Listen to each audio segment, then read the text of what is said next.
So this is our OGL, or on-gun laser. This is the Gen 1. Gen 2 is already in development. Gen 1 is going to be what everybody in the world needs. Gen 2 is something that is more of a passion product for me. Gen 1 is smaller and about the same weight, smaller footprint, same weight as an at peel.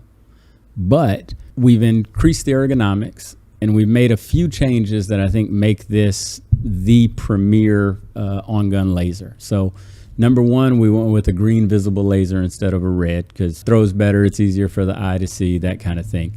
We located our button very centrally so that when it's out on the forearm, it's really easy to reach. And then we relocated the switch to the front end instead of cluttering up the top. And that gave me enough real estate to put this switch in.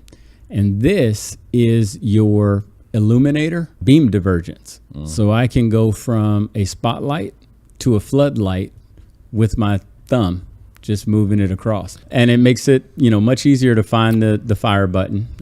We use the standard crane connector and include the pressure pad. So you're totally set up, runs on a single 1, 2, 3 battery. You've got both of your Viz and your IR target designator or aiming laser are on the same optical bench. So you zero one, you've zeroed the other. And then your illuminator is on a separate optical bench. So you can, like I like to shoot with my illuminator offset from my designator. Why? For long range, if it's on my bolt gun. Yeah. For me, it just makes it easier to look and then be able to put my dot there, because at longer distances, even though on this one I've changed the wavelength between the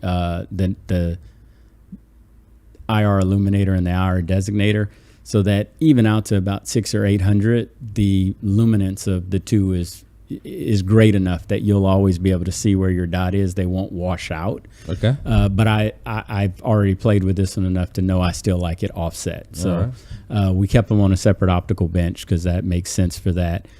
Price point is comparative to an at peel. So what we're looking at for the commercial version is a MSRP of $12.99. Our real competitor is I would say the NGAL. It's a little smaller than ours. It's a bit lighter than ours, but it's about $5,000. And they don't make a commercial version. And then when you come to the standard version of it, because it's higher power lasers and that kind of thing, the price point jumps up to about $15.99. This beam divergence illuminator, light 'em up. Some of them have done it where they put a little screw in the back, and then on an at peel standard you rotate it through here, but nobody's come and made it this ergonomic and easy to use for you to be able to adjust that beam divergence. So it'll be out hopefully in January. We'll go ahead and launch it.